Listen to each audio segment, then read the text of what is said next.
every once in a while, it happens that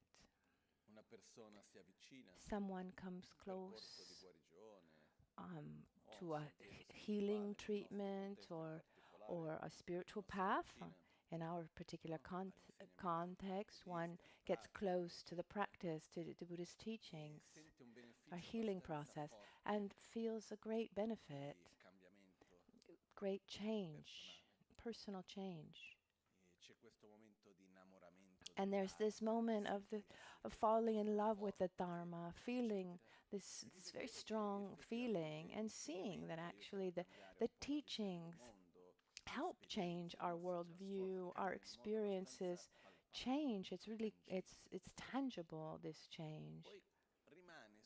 And that along that path, at a certain point, one can start feeling that there's not such a great effect. After some time, maybe someone feels, okay, I go forward, but I don't feel that same effect like I used to. On one side, it happens. I remember once my father went to my main master at the monastery, Geshe Thupten Rinchen, and asked him, well, why is it that at the beginning, when I would recite a mantra like Om Mani Padme Hum, I would do 100 times one complete mala of this mantra, and I felt like something was moving inside. I felt something very strong inside. Now I can do 1,000 times a day, and I don't feel anything. How is that possible? Why? Did it lose its power, this mantra? And Geshe Thupten Rinchen was very direct, is very direct. He said to him, it's obvious, because at the beginning, you didn't even know the mantra very well. So you would say, Om Mani Padme Hum, Om Mani Padme Hum. And all of your attention, all of your intention, your energy was there. Now that you know it well, you go Om Mani Padme Hum, Mani Padme Hum, Mani Padme Hum, Mani Padme Hum, Mani Padme Hum, Mani Padme Hum. What's for lunch today? And then you think about other 20 things as you're reciting the mantra very, very, very fast, thinking that the power is in the actual recitation and not in the attention that you put in your own presence, your own intention. Because at the end of the day, to recite 100 times with a lot of attention, presence, etc., is, or to do 1,000 times without being attentive, without being present. Of course, the hundred recitations are worth more than the 1,000. So this is one aspect. Another aspect that comes together with this is just imagine you have a table, a very dirty table. There, there was like imagine a very chaotic dinner, and all the dishes were left on the table, dirty dishes, the leftover food, the food that was spilled. Um, Imagine this chaotic scene, and it's up to us to clean it. In the first moment, to clean up the table, just just do to simplify things, you know. As I've seen done in India, we just take a broom and we sweep up everything, and we take out, we take out the the big the big the big dirt, and without much effort. And it seems like, okay, with just a little bit of effort, then we got a lot back, because from being very dirty, I was able to take away most of it. But after taking that away, we start realizing that there are stains. There's stains of oil that fell onto the table, onto the floor, other stains, other small crumbs, and then we go clean the stains. And even if the stains are much smaller compared to that big amount of mess that was left, the amount of energy that one the energy that one needs to put into it to clean those stains is much greater than that first amount of energy. Um, in the teaching, to say it's like an X, the coarser, the, the coarser our conditionings, mental defilements are, the less amount of energy we need to clean them. The more subtle, the more profound and hidden are our negative conditionings, our mental defilements, the greater the effort and the time um, um, is needed to clean those. So along our path, when one begins, on one side, there's the power of the beginning, the power of the faith, the power of the awe. When one begins something that's so particular, and then one starts one starts facing these coarser aspects, the beautiful aspect, and it's also very, very beautiful when you see that you're facing the coarser level of dirt, let's say, and it works. It gives a lot of energy and faith, but because we need continuity along the path, we need to keep putting in this effort. I mean, our habits are not superficial. Some are, and those are easy to transform. But many habits are really deep.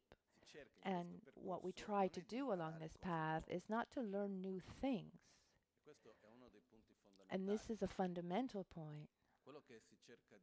What, what we try to share to our path together is not a process to acquire knowledge. It's a process to change our paradigm. And these are two completely different things.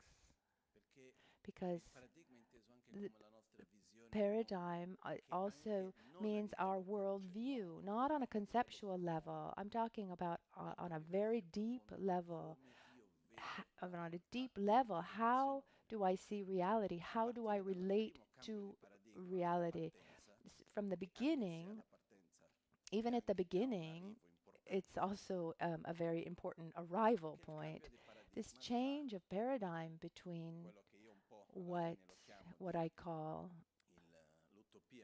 this material utopia, where we project our happiness and our suffering mostly on external conditions. And if we're sincere with ourselves, we see that we do this because regardless of how much theoretically we understand that our suffering comes from our ignorance, our selfishness, our mental defilements, when something happens and we feel bad about it, we tend to point our fingers at someone. And with this, I don't mean to say that the situations that we live don't have their weight. They do.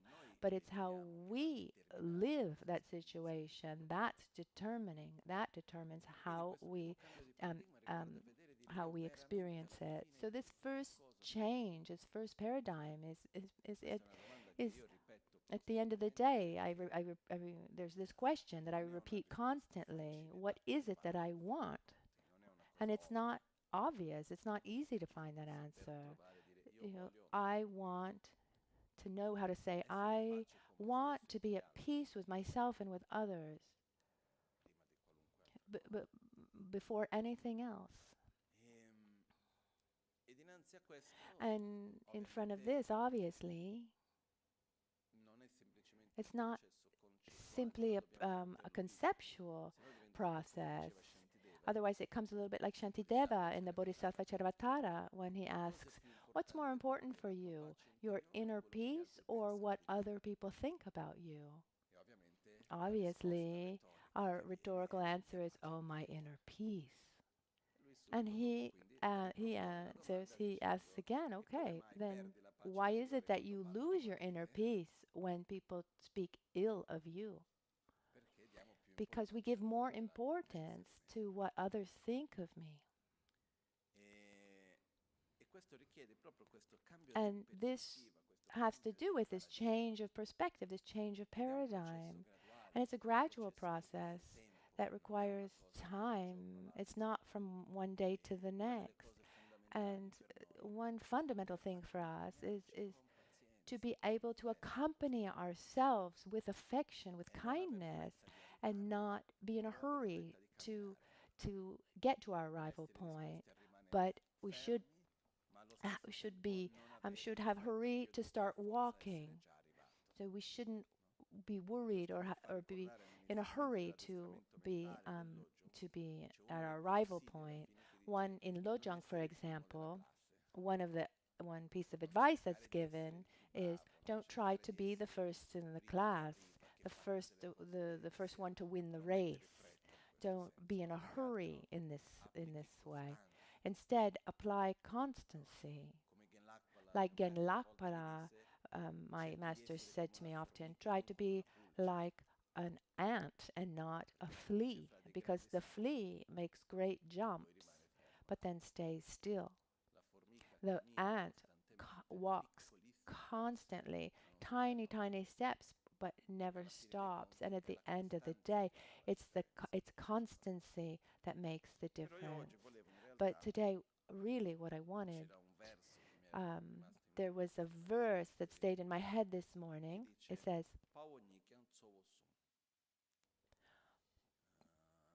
in actually there's actually a previous verse, and the translation would be, integrate all teachings into one thought, um, and give importance to the two witnesses.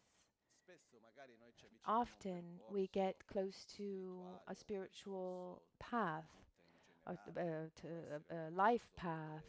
There are many aspects. There's a religious aspect, spiritual aspect, a psychological aspect. There are many aspects that can come together. But along our spiritual path, at a certain point, we can ask ourselves, am I doing things right? Is it working? Because we're here as long as it works. It's not that, even within Buddhism, there's not something that says, do this and you'll get a prize. There is no prize. Our prize is our own transformation, the transformation of our mind, our feelings, our being. We don't do this to get something at some point. So the question that we ask ourselves is this working for me? Am I walking correctly on the path or not? It's a question that comes. I've seen people that have come to me and say, Lama, Buddhism is not working. I've been here for 20 years and nothing has changed. And I found myself in front of two different cases. One where I see it's true that you've put this label of Buddhist, on yourself for 20 years, but have you put yourself in the game? Because calling yourself a Buddhist but continuing to do the same things is not going to change much. In other words, the question is, are you practicing, or do you think that just because you think that you're part of something that it's enough? Because if we think that being part of something is enough, we know that that's a trap. It's not going to work. Reality is that what creates growth along our path is not belonging, but it's about getting out of our comfort zone, putting effort into finding again our comfortable space within, this ability to look within, to change our habits, our behavior, develop more altruism, less selfishness. And to do all of this, one needs to play the game. One needs to put effort. into it. So some say, okay, we could say, okay, it doesn't work because you've never really put it into practice. And the other question, so so have you ever put it into practice? No. Well, there you go. And the other case, which is more common, is where one says, Lama, it's not working.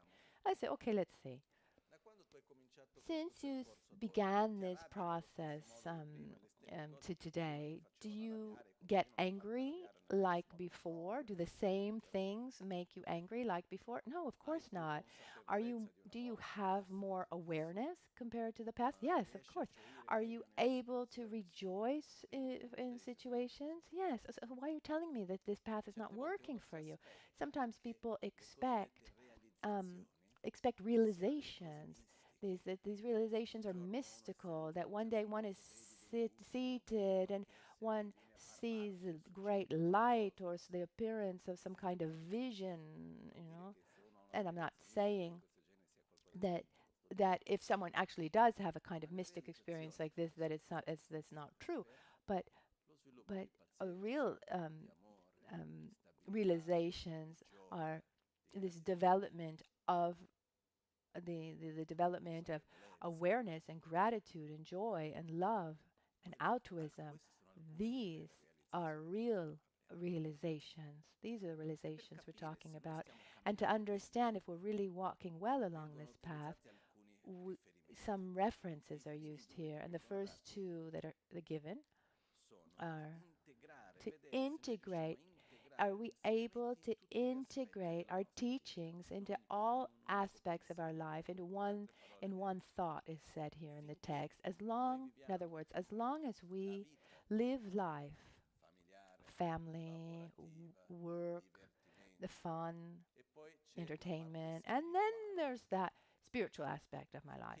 As long as we're living all of these aspects in parallel, um, then there's still work to be done. Instead, when we can see that our way of living our spiritual life, if our spiritual life is part of every other aspect of our life, then when we're together, when we're with our family, when I'm at work, when I'm out having fun, when I sit to meditate, it's all part of the same path.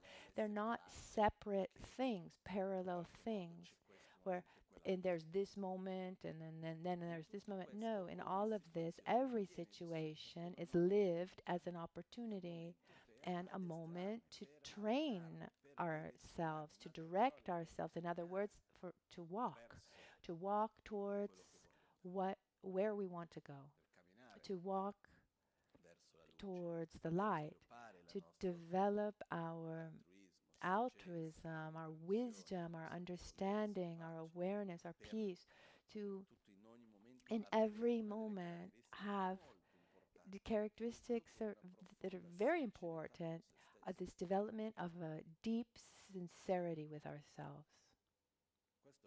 This is something that it's not obvious. I remember when one of my first longer retreats, I was in Nepal. I was alone for quite a few weeks. And at the end, I spoke with Lama Ganchen. Rinpoche was in Brazil. He was giving teachings in Brazil, and I spoke to him. I was still in Nepal. And he asked me what I had understood and how it went. I said, oh, Rinpoche, I did this retreat, 12 hours of meditations a day, between one session, in between sessions, I would read texts of Lam Rim. I didn't see anyone for at least 6 weeks. I did my 4 sessions. I did everything I was supposed to do. But my conclusion, now that I've finished it, my conclusion is I feel now I'm ready to actually start my retreat. So we have something important to reflect on is we have marvelous tools, but we also need a profound sincerity with ourselves and develop a better concentration. the sincerity, because we have these marvelous tools, but if we apply the tools in the wrong way, the result is not going to come. A little bit like saying, if I have a powerful laser and I direct it where in reality there's no darkness. I mean, there's no darkness to take away.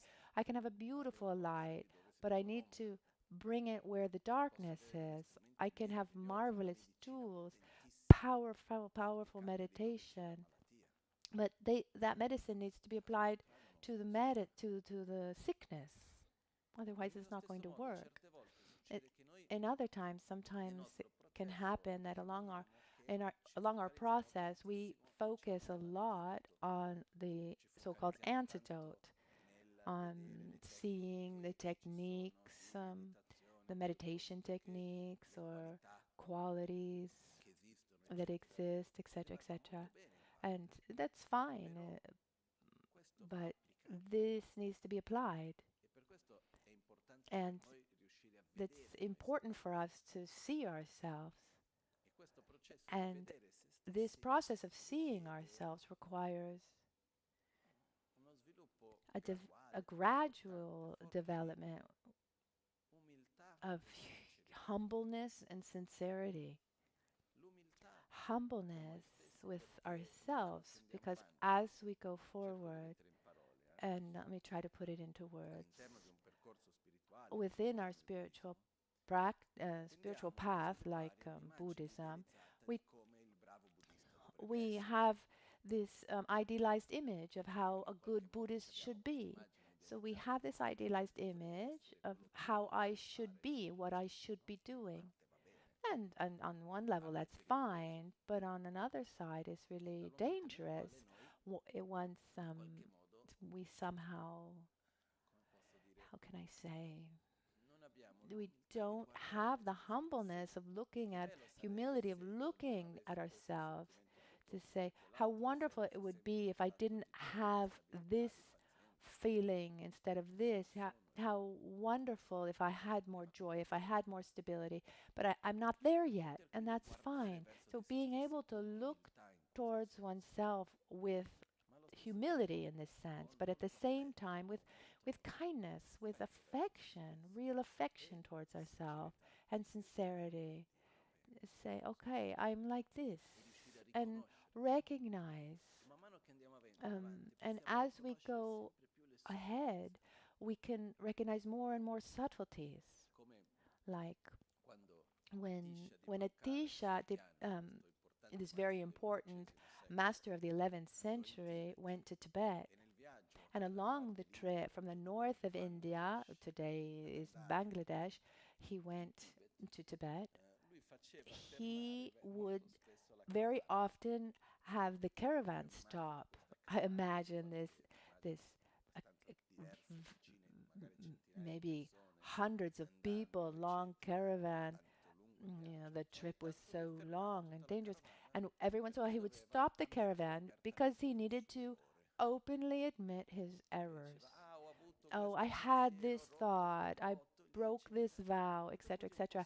And after a while, some disciples went to him and said, Master, first of all, we need to get to Tibet, and the trip is so long. But the things that you're telling us, we don't even understand them. I mean, why does it matter to us? Why do we need to know? We don't even understand them and see them as mistakes. And he said, one, because a negativity, when it is hidden, grows. When it is seen, it stops. It starts to stop. And no matter how small it is. So he saw these inner processes, and he would bring light to them, bring them to light. And this doesn't mean that we need to spend every moment pointing the finger at ourselves. This reminds me a little bit of Geshe Ben Kunge, who was a monk in Tibet, And before starting the Buddhist path, he was the head of a criminal organization in the southwest of Tibet. They would they he would they would steal from homes, and they were like mercenaries. They would also, they were great thieves as well. This is in a region of Tibet that it can be understood or seen a little bit like a wild west of the states. And they would say among themselves that, a man who's not able to kill another man is not a real man. So he came from this reality. At a certain point, he abandons this lifestyle. He goes to central Tibet. He dedicates himself to monastic life. And one time he was at the house of a family, and he was there invited to do a practice. And at a certain point, he was alone in a room. Other monks were reciting prayers, and out of curiosity, he just opened a drawer um, of furniture that was there, and he saw gold jewels in there. And taken by his past conditioning, he didn't think about it twice. He put his hand in the drawer to steal, and he thinking, who would ever think that it's the monk that would be, stealing? So he puts his hand in to steal, and as he had his hand in the drawer, he realized what he was doing. And at that point, he takes his other hand and he raises it up and he starts screaming, "There's a thief in the house! There's a thief in the house! Ben Kunga is stealing, stealing!" The family runs. Where's the thief? Where's the thief? And he holds up his hand, with the jewels in his hand, the jewelry in his hand, and this story ends there. But what did he do? First of all, he was able to block that conditioning, but at the same time, he was able to go against that feeling of arrogance because I'm so good, I'm the good monk, and he was able to cut that immediately. It's obvious that Ben Kungel has many stories that show how direct he is with himself. Once he was on retreat, he was spending hours and hours in hours and hours in meditation. He had two little bags, one of white stones and one of black stones. And at the end of the day, he would count the stones. And um, one day someone went to him and said, "What are you doing? You're not reciting a prayer. You're not doing anything." But what he was doing was he was observing the flow of his mind. Positive thoughts, white stone; negative thoughts, black stone. And you need a lot of courage to look inside, a lot of sincerity to be able to do this. So this aspect of sincerity with ourselves is fundamental. Without the fear of what we're going to see, what we recognize. But how can I say? Being able to be kind to ourselves, accept ourselves, um, um, with sincerity, having the sincerity, this is a great, great quality. At the same time, we need concentration, because once we recognize this, we need to be able to direct our mind and not stay stuck, distracted by other things. We're very sly with ourselves. Maybe we see something in ourselves that we want to change, but it is almost like another part of ourselves that doesn't want to change and finds excuses and creates distractions. And when we've seen, the time has gone by and we've lost this opportunity. So it's really important to have this determination. And in this, just make sure that this path is present in everything. And when we recognize that we're not able to recognize our aspects that we want to change or transform, there are two things. One is if we've come from a long process of facing anger or this feeling of abandonment or jealousy, etc., etc., and at a certain point, finally, we say, "Ah, I'm fine. Okay, well, just enjoy it until it lasts, because surely something else is going to come out." But if there's this moment of I'm at peace with myself, wonderful. But when that moment lasts a little bit too long, the practitioners in the past, what they would do is they would go to look deeper within. The masters, the disciples of Atisha, the of the Kadampa tradition, what they would do, these disciples of Atisha, when they were in a context when they could live all the situations around them in peace, they were comfortable for them.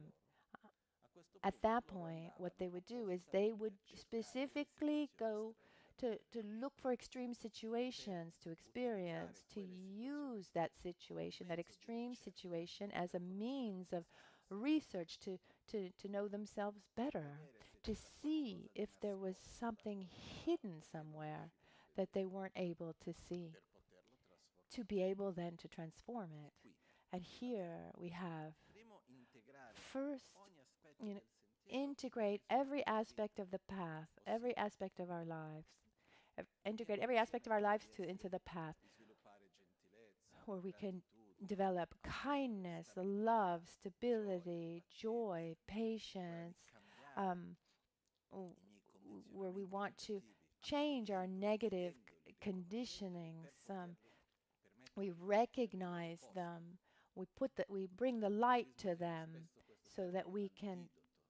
In Buddhism we use the term antidote. So, so the energy should be put. So the poison needs to be revealed, and then the energy needs to be put into the antidote. But if we put energy into the antidote without knowing what the poison is, it's like having the wrong diagnosis and buying the wrong medicine, and you don't know what treatment to follow. It's not going to work. That's one part. And together with this, there's another aspect that says it says confer the most importance to the two witnesses. The witnesses of the event are ourselves and others. So one, we observe ourselves even over time. So in this situation, today I'm going to face it like this. 3 years ago, how would I have done that? How how did I do it in the past? Was it better or was it worse? With more jealousy, with more patience? How?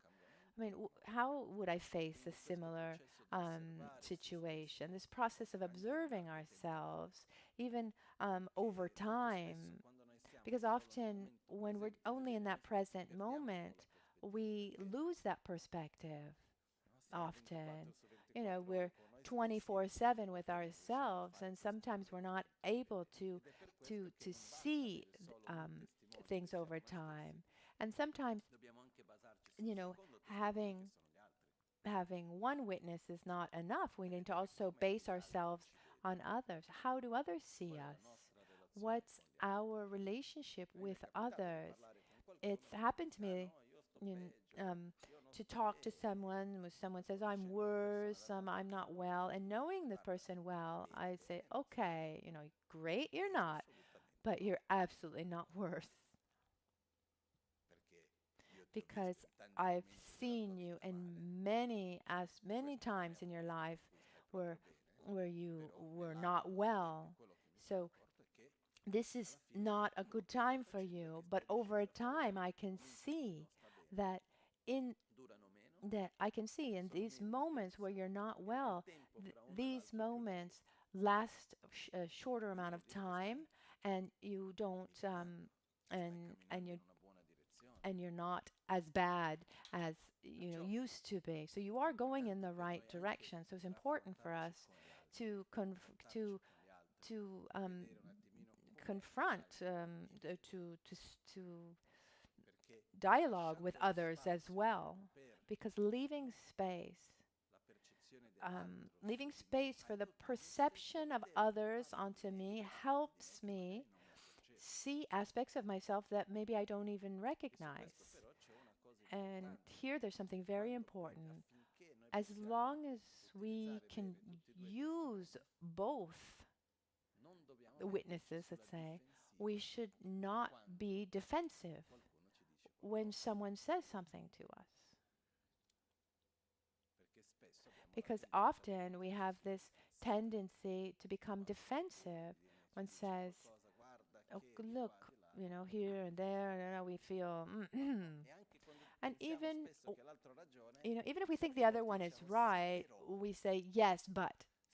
Yeah, no, because instead, la la la. No, it's really important instead to be there, open, to listening to what's positive and to be negative. And this is another subject. We're not going to open this. This subject is very long. But even when we receive compliments, for example, it's nice to be able to accept them with sincerity without feeling superior or full of pride. When someone talks about a, a positive characteristic about ourselves, we should rejoice. But sometimes it's like when someone criticizes us or talks about an aspect that's not so nice, we have this tendency of becoming defensive or to justify ourselves. Yes, but instead, when someone says something sincere with sincerity, it's kind, then we we we kind of pretend to be humble. Oh no, no, it's not like that. No, instead, it's important to to be to be proud in the good way, to rejoice and say, "Oh, how wonderful that I can also see this, that I can that so we can also rely on our qualities." This is also important. Buddha said to practice the seven limbs every day. We need to purify, recognize our mistakes, and also rejoice for our qualities. So it's important to rejoice for what is going well, what is positive. It's strange, isn't it?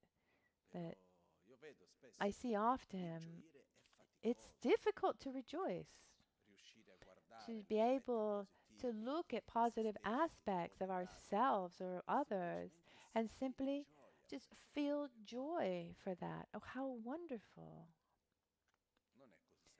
It's not that easy. It's where we need to put our effort, where we need to put our energy. So confer the greatest importance to the two witnesses. So first of all, we need to see how we see ourselves. And to do this, we need to also um, look at ourselves over time. In the past, I used to be like this, and now I'm like this. And something to help us with this is something. It's something that I invented a couple years ago, but I think it really works well.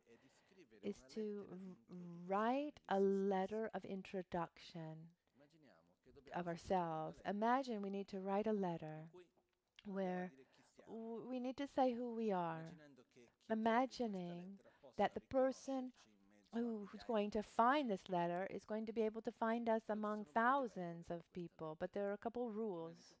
First of first of all, it needs to be written by hand, pen and paper. We can't say our name.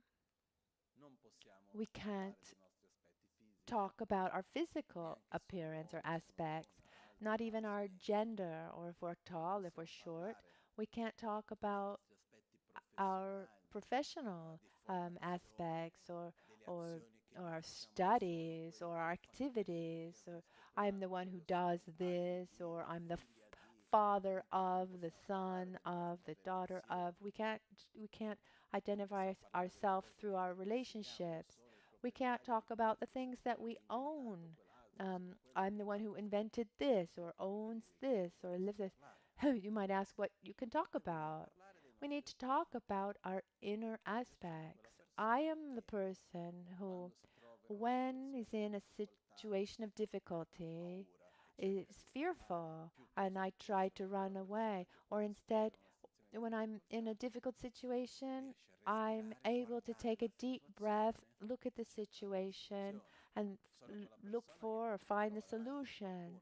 Or if I'm in front of someone who's not well, I run away because I'm afraid of seeing my own pain and I can't handle the pain of others. Or instead, if I see suffering in others, I try to do everything possible to help, or I pretend that pain isn't there. Now I'm just inventing things, but we talk about how we are inside and how we live our world, our subjective world, and how and experiences. So we write this without any fear of contradicting ourselves. And the final rules, no one other than ourselves can read this letter, because if we know that someone else is going to read the letter, we are already conditioned.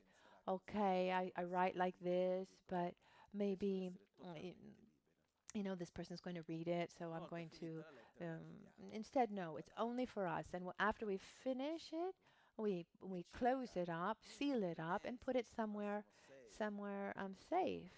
And after 3 months or maximum 6 months, we write another letter. When we finish that second letter, after having written the new letter, then we open up the past letter that we reread. And gradually we see the changes that come about. And then we repeat it after 3 months, 6 months. What the, you know, 4 months is also nice. Every change of season. So what we can do. So actually, sorry, every 3 months is a change of season. The fact is, we start training ourselves, training and observing ourselves, having a perception of ourselves that goes beyond what happens outside. Because maybe our relationships has maybe it's gone has gone badly, or also at work maybe things have gone badly, but maybe I've developed more awareness, self-awareness. I'm able to see my errors more easily. How wonderful. Have this inner perspective, and having this, it's easier also then to hear what other people have to say. And when when is it that one finishes this training? Here it says cultivate constantly only a peaceful mind. Yi de in Tibetan doesn't mean peaceful mind. It means actually a joyous mind. De is happiness, joy, and also means peace in some contexts. So the more we're able to be well independently of the context in which we find ourselves, that means that we're better. That and our main reference point to see how we're going is our ability to maintain this state of harmony, joy, peace, independently of the situation that we have to face. This is our main point. And the training completes when we're able to maintain that state, even when we forget, when it's no longer when there's no longer this mental activity process, when it just comes spontaneously. This is not just work for a couple of years, this is a lifetime of work. But what's beautiful is that we can, by putting energy into it, the results will come, and it really gives meaning to life. Just to conclude, let me give you an example. We meet many, many people in our life every day.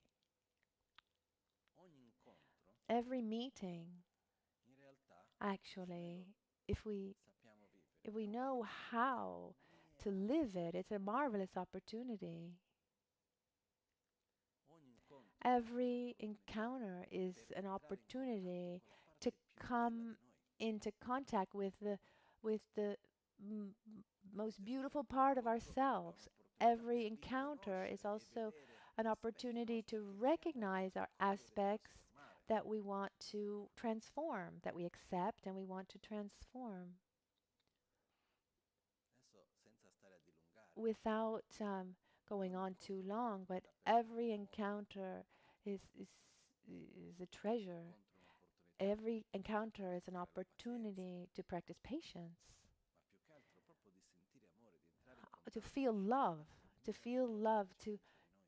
this marvelous part of ourselves. The more we're able to integrate every situation onto our path, the more we can see we're walking in the right direction. Our objective is not to be Buddhist. Someone who wants to identify himself as such is welcome. If there's nothing wrong with that either, on the contrary. But our objective is not that. Our objective is to walk inside and to gradually live, to be able to live more harmoniously, to be a positive interdependence with all for everyone. And that's what this world needs most. Beings who don't talk about peace, but that are examples of peace. Be it love, satisfaction, respect, gratitude. This is what we need more than anything else. Because we go look at the conflicts in the world, from wars to economic problems, environmental problems. It all arises from selfishness, from hate. We need more and more beings who are able to be in the light. And when one is in the light, one gradually influences others and the whole world. So our personal path, no matter how, no matter how much of an inner path it is, we are influencing everyone else. This is everything I wanted to say today. I wish everyone a wonderful week, and most of all, try to not to make the week meaningful, but every day, because life goes by quickly. Here we're here today. And then before we know it, it'll be Christmas again. The years go by quickly. The days go by. Our life, day after day, goes by quickly. But give the right worth to every experience, every day. So live your life intensely, but also in a relaxed way, with depth, with sincerity, and see the beauty that exists within every encounter, in every place. This really makes a difference. It's time for our dedications for today.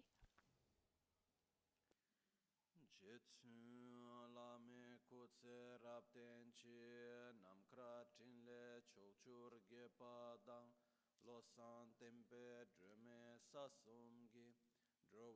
Munsela Tautu Negurche Kewa Kuntu Yanda Lama Dang Dralme Cheke Pela Longche Ching Sadan Lamge Yenten Rabzone Dorje Change Koba Nyurtop Nimo Dele Tsendele Nime Kuyan Dele Kshin Niensen takto delek pe koncho sumke ngodrubo tsol koncho sumke trashisho. At dawn or at dusk, at night or midday, may the three jewels grant us their blessings. May they help us to achieve all realizations and sprinkle the path of our lives with various signs of auspiciousness.